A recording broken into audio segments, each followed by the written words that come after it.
Olá, chega junto porque está começando mais um episódio do Enredo Cultural. Hoje a gente bate um papo com a galera sobre tipografia e ainda vamos descobrir qual é a relação que tem a caligrafia artística com a comida peruana. Ainda tem 3 mulheres que encontraram no rock o seu espaço de resistência e expressão.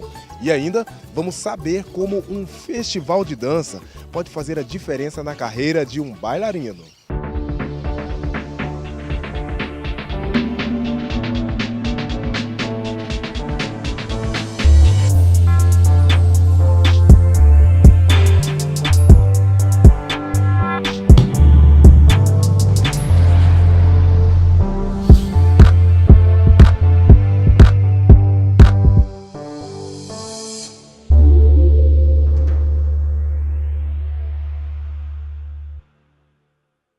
Sabe a caligrafia que apareceu na vinheta de abertura do programa? E também as letras que aparecem na tarja com meu nome? Tudo isso é parte da arte da tipografia. Richard, existe uma diferença aí entre tipografia e essa caligrafia? Claro, tem toda a diferença. No caso da tipografia, a gente está falando da parte mais tecnológica da coisa, né? O produto final. Nós estamos falando de software que é programado para você conseguir escrever textos para o mercado editorial, fazer uma sinalização, para você fazer uma marca para algum cliente, né? Quando se trata de caligrafia, nós estamos falando do processo artesanal, papel e tinta, e um artista por trás disso, uma pessoa com habilidades na escrita. Quando a gente fala aí de tipos móveis, o que é isso? Tipos móveis são essas letrinhas aqui, ó, que podem formar palavras, né? Então formam palavras, formam ideias. E a partir delas a gente consegue reproduzir e formar o texto, formar e tudo mais. Então hoje o que eu digito ali no meu computador e sai na impressora, antigamente eu tinha que pegar letra por letra. Letra por letra.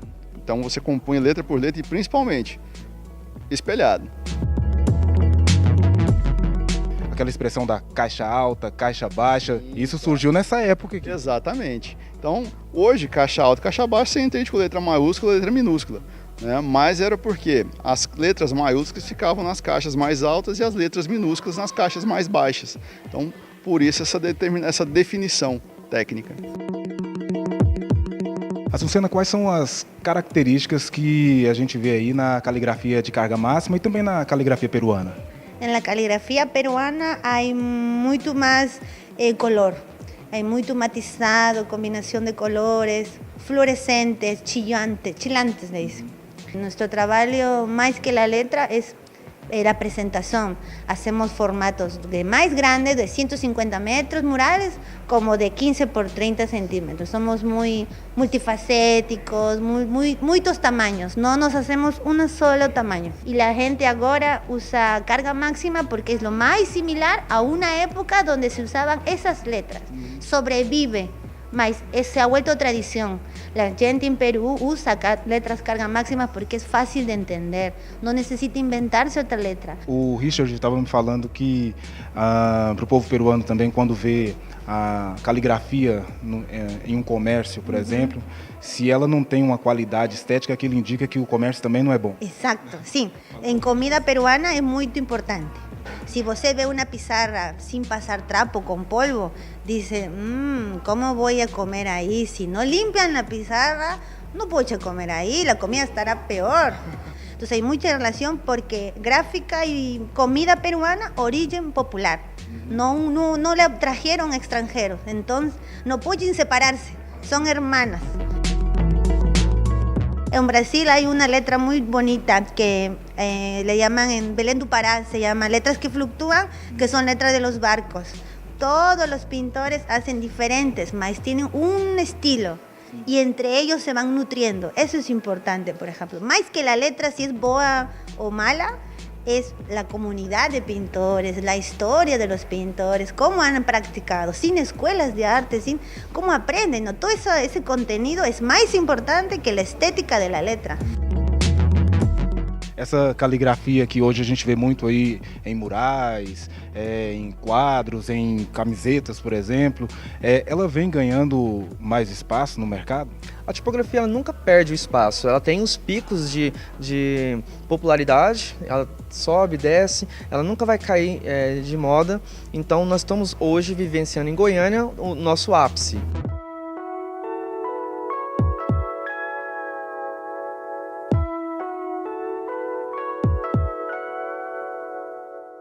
Aqui no Enredo Cultural a gente está sempre falando de arte e cultura, não é mesmo? Olha só o que nós temos no Artefilia de hoje.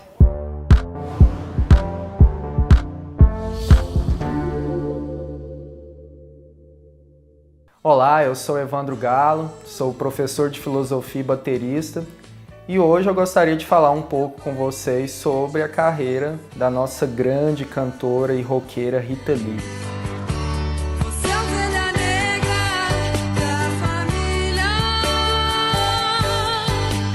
A Rita Lee, desde muito cedo, né, ela vai ter consigo, né, esse espírito artístico, né?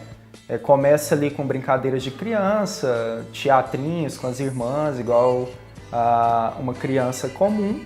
E, posteriormente, ela vai ter essa afinidade com a música. Seu primeiro contato enquanto participante, né, de um grupo musical foi com os Seis, né, em meados de 1966. E ela vai fazer parte dos Mutantes até o ano de 72, quando é lançado o último disco oficial com ela na formação. E após um período de depressão e incertezas, ela decide partir para uma carreira solo. Então, ela vai chamar, né, convidar a amiga Márcia, né, que era uma guitarrista da época, e aí formam os chamados Cilibrinos do Éden. De repente eu me vejo amarelada, rodeada sem ninguém. Mas a partir daí ela percebe que ela tem competência para seguir uma carreira solo e monta, né, um grupo então denominado Tutti Frutti. Devido a problemas internos, novamente, né, então a Rita Lee vai se afastar, né, vai desfazer esse grupo com o Tutti Frutti, né, que vão seguir carreira solo. E aí ela lança então seu primeiro disco com o seu marido, né, Roberto de Carvalho. No período ainda de ditadura militar, grávida, ela foi presa, né? Inclusive foi um momento muito difícil para a família, mas ao mesmo tempo, né, serviu para mostrar uma amizade, né, que surgia muito forte com outra grande artista brasileira, que é Elis Regina. Na década de 90, ela passa a escrever, né, alguns livros.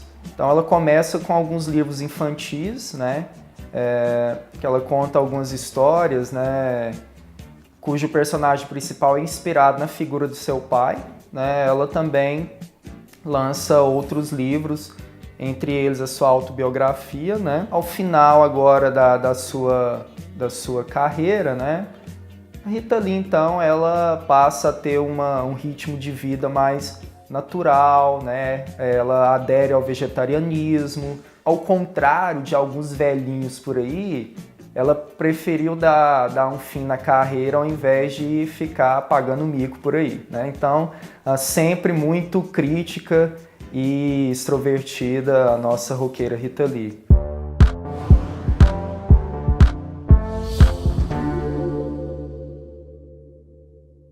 No próximo bloco, 3 mulheres do rock goiano entram em cena para falar sobre suas carreiras e experiências na música. E ainda vamos saber o que o Céus tem a nos dizer com o Clube de Astronomia da UFG. É bem legal, viu? Eu volto já.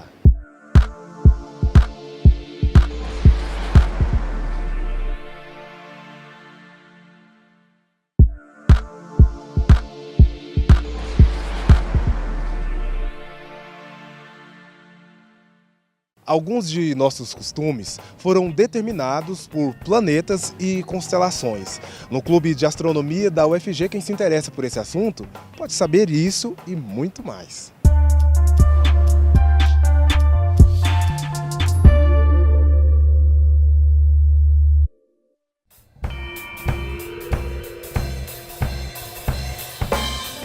Olá, tudo bem? Eu sou o Lucas Vieira Freitas, estudante aqui da UFG e também membro do Clube de Astronomia Cecília Payne. O Clube de Astronomia Cecília Payne ele foi fundado em março de 2015, quando a gente estava buscando trazer um pouco mais de astronomia, tanto para a UFG quanto para Goiânia. O Clube de Astronomia vai direto em praças, a gente vai muito em escolas públicas, a gente tenta sempre trazer um pouquinho mais de astronomia. E a gente sempre promove também alguns eventos aqui no campus. Então a gente faz muitas rodas de discussões, a gente deixa a sala 216 aberta para estudo de astronomia, fazemos observações noturnas e também tiramos várias dúvidas nas redes sociais. Nós, os membros do Clube de Astronomia Cecília Payne, escolhemos a Cecília Payne para homenagear, porque nós fizemos uma pesquisa com relação aos outros clubes e vimos que eles poucas vezes homenageavam uma mulher. E logo com esse respaldo, nós começamos a ter uma lista de nomes para começar a homenagear, né? E vimos que a Cecília Payne não havia sido homenageada. Logo ela que nos ajudou a entender como o Sol como se dá a estrutura do Sol.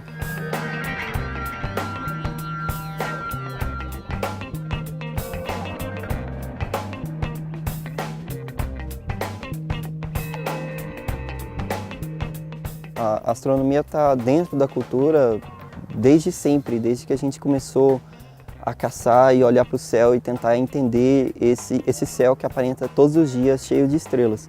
Então, desde o começo, a gente olhava para o céu e tentava entender como que esse céu interagia ao longo dos dias, saber como funcionam as estações do ano, saber como que uma constelação aparece numa época e na outra, pode nos dizer também um pouco sobre a nossa época, a nossa estação. O próprio calendário é fruto disso, os meses, os dias, é fruto de como a gente observa o céu. E além da cultura tupi-guarani, que também teve várias contribuições na parte de astronomia, então eles tinham as suas constelações, eles identificavam as épocas, eles identificavam o melhor dia para caçar, olhando a lua, olhando o céu. Isso é importante a gente resgatar também.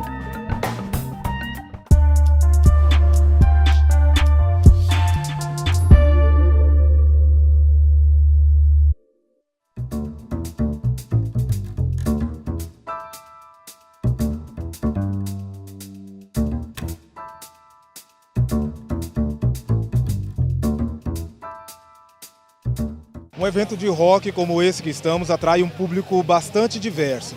Mas no palco a realidade ainda é um pouco diferente. A presença feminina nas bandas precisa ser maior.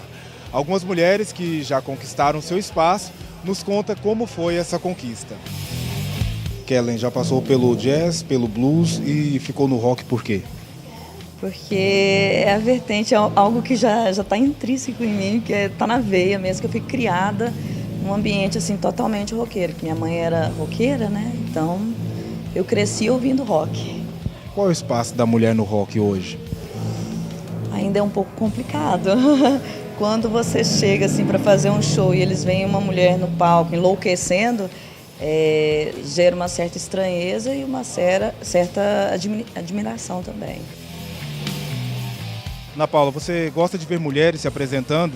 Com certeza. A partir do momento que você vê uma mulher à frente de uma banda e tudo, te dá aquele estímulo, até porque a mulher entende mais a questão do sentimento feminino, né? As letras das músicas falam mais da realidade da mulher também. Então é a questão, né, da sororidade, a gente se reconhece enquanto mulher, né, através da música também, então isso é muito bacana. Mas apesar dos desafios, a cena do rock pode ser considerada um espaço que respeita as diferenças e a autenticidade. Eu tenho 39 anos, né, já trabalhei com música durante muitos anos da minha vida. 100% os músicos eram homens, eu não tive o privilégio de estar no palco cantando com outros instrumentistas que não fossem homens. quando você decidiu ir para o rock, quais foram os desafios que você encontrou, Vânia? Primeiro, fazer rock autoral. Apesar de Goiânia ser um lugar onde você tem muita banda autoral, você fazer um som que as pessoas não conhecem e levar esse som para o público, isso é desafiador porque você tem que convencer o público. E via de regra, as pessoas não saem de casa para ouvir uma banda autoral. Por ser mulher, você encontrou alguma dificuldade ou alguma resistência? Não, com os meninos não. Com os meninos não. E sempre me perguntam isso. Sempre me perguntam se eu tive dificuldade para me inserir nesse cenário, nessa cena musical que é o rock, né? Eu sempre tive muita certeza do que eu estava fazendo, em termos de qualidade vocal. A minha preocupação era sempre priorizar a técnica, o espetáculo como um todo. Você oferecer um produto de qualidade para as pessoas. As meninas, sabe? Todo mundo admira o trabalho. Quando vem outra mulher no palco, tem aquele apoio, sabe? Oh, que legal, você é mulher, você canta e tal. Eu acho isso o máximo. Eu acho isso o máximo. Eu acho que é uma cena que merece mesmo ela ter mais família, entendeu? As pessoas trazerem seus filhos para verem como funciona. Porque todo mundo vira amigo depois, né? Apesar de tudo, a gente ainda vê poucas mulheres no palco, né? O que você acha que a sociedade, o público pode fazer para mudar isso, para a gente ter mais mulheres tocando, cantando? Primeiro, eu acho que a gente tem que ter mais coragem. Sempre tem aquele medo do que vão pensar por você ser uma mulher e estar lá com a guitarra ou com baixo ou com qualquer instrumento na mão. Eu tenho ouvido bastante coisas positivas sobre... Na nossa banda, por exemplo, ter 2 mulheres, geralmente não é uma coisa que se vê com frequência, então... Sim, estão sendo bem receptivos, na verdade. Agora é a hora do intervalo aqui no Enredo, mas rapidinho estamos de volta com Retrato Cultural e muito mais.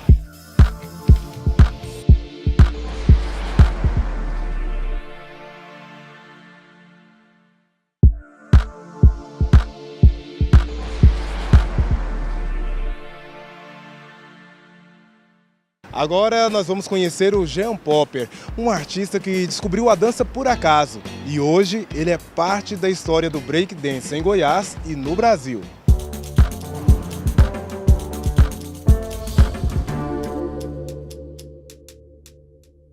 Meu nome é Jean Carlos Oliveira Jacino e dentro do movimento hip hop da cultura nós trabalhamos a dança que é o break.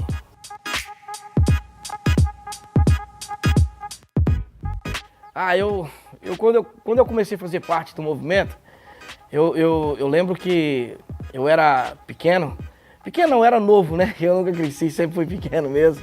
Mas assim, na época de 84, eu gostava muito de Michael Jackson. E eu sempre dancei os passinhos, robozinhos, sempre fui fã. Aí quando foi mais ou menos assim, acho que no mês de agosto para setembro, eu fui junto com o pessoal da equipe da WD Som, fazer a festa lá no Clube do Balneário, quando tinha um Clube do Balneário lá. E aí lá pela primeira vez eu vi o grupo que chama Cães de Rua dançar. Vi o finado Largatixa, que por sinal na época era um dos melhores dançarinos de break de Goiás. E quando eu vi aquilo lá, acabou. Eu falei, achei minha paixão, tá aqui o break. Um dos momentos mais marcantes na minha vida, no hip hop, a gente fomos para São Paulo, era 2 garotinhos, né?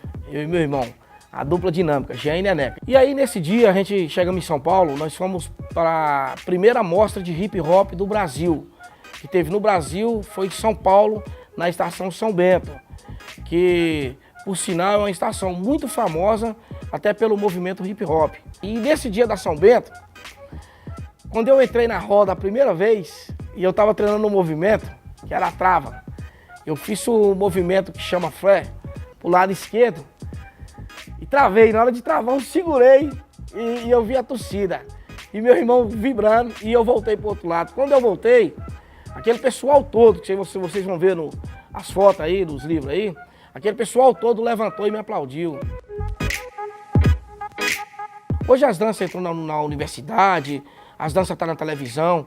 Na Europa, um dançarino tem muito valor, diferente daqui. Aqui, na verdade, às vezes a gente paga para dançar. E na Europa, lá você recebe para dançar. Mas aqui a gente faz, é por isso aqui, ó, pelo sangue na veia. Aqui foi nascido e criado no hip hop. Nós dançava, era em papelão, na Feira Hip, quando a Feira Hip era na Avenida Goiás, mano, entendeu? Outra, nós lutava sempre é pelo nome, não é por dinheiro, não. Nós nunca dançou por dinheiro, não.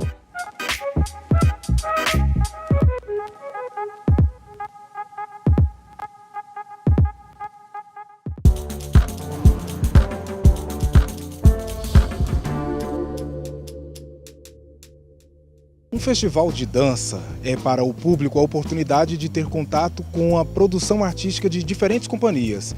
E para o bailarino, o que significa se apresentar em um festival de dança?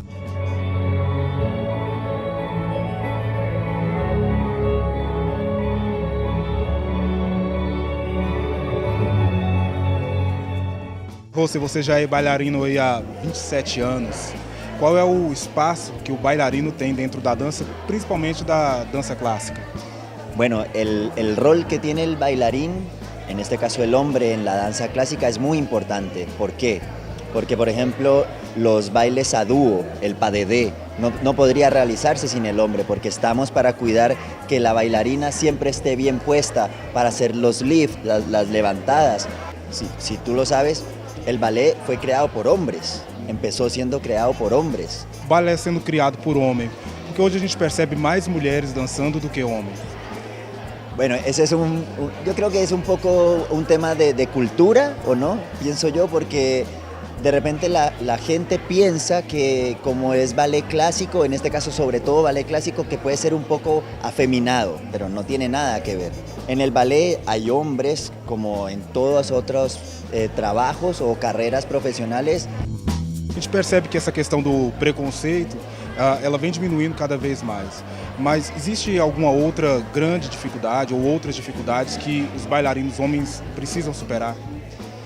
Bueno, de repente puede ser un poco las condiciones físicas, ¿no? Hoy en día hay muchas academias, hay muchas escuelas, hay apoyo del gobierno, lo cual permite que, por ejemplo, si yo soy un maestro, puedo ir y buscar, a ver, mira, acá hay un buen chico, acá ya vengan a mi academia, yo los voy a forjar, y creo que ahora está más fácil ahora.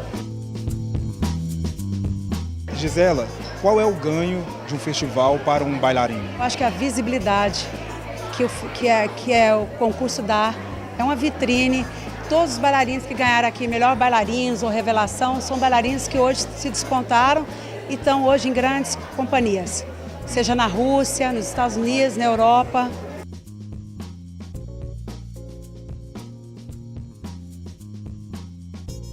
É um espaço para amadurecer também profissionalmente? Não, o palco é onde a gente amadurece, né? Porque não adianta o bailarino ficar só em sala de aula, sala de aula, sala de aula. O que a gente quer, o que os bailarinos querem é poder estar no palco, poder se mostrar, né? E da melhor maneira possível.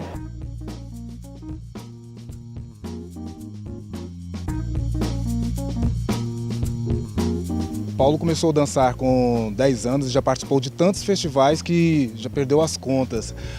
Paulo, um festival de dança, ele pode ser um ponto de mudança na vida de um bailarino? Com certeza. Por ele ter esse intercâmbio cultural, onde você conhece outras pessoas de outras partes do país, você tem esse contato com os outros bailarinos e a vivência que eles tiveram no balé. Então isso agrega bastante na vida, tanto profissional quanto pessoal.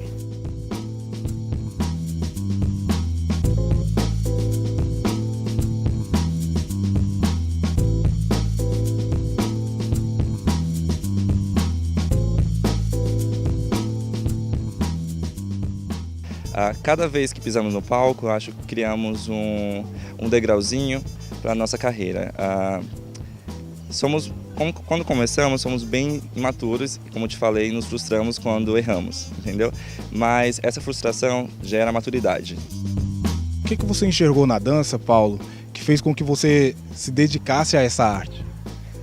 Como eu falei, é uma coisa da alma, né? A dança é uma coisa da alma. O ser humano, eu penso que o ser humano ele tem diversas formas de se expressar. Tem gente que gosta de pintura, gente que gosta de escultura, gente que gosta de música. Para mim foi a dança. Então eu eu me realizo com a dança. Olha, a arte da dança, ela é inexplicável. Para mim, eu acho que despertou esse amor porque me faz me sentir livre quando eu entro no palco, me faz me sentir eu quando eu entro dentro do palco. Então, é uma descoberta que gera paixão dentro de você.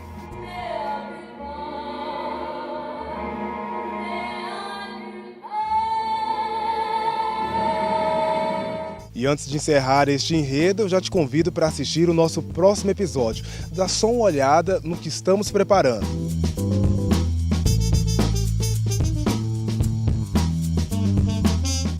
Vale a pena, viu? Mas enquanto ele não chega, você pode conferir as novidades em nossas mídias sociais, mandar o seu recado, críticas e sugestões. Até a próxima. Tchau.